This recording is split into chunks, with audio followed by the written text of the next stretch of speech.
Okay, hello everyone. Here I want to provide a tutorial on how to disable one-click settings on Amazon Shopping app on an Android device. Okay, let's go to the tutorial. First thing first, you can go and open Amazon Shopping app on your device. And then here you can click on profile icon at the bottom.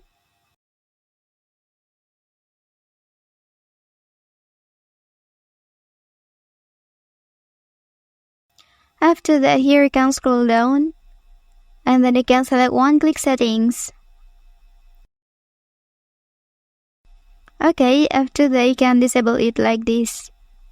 Okay, and then one-click settings on your Amazon account is successfully disabled.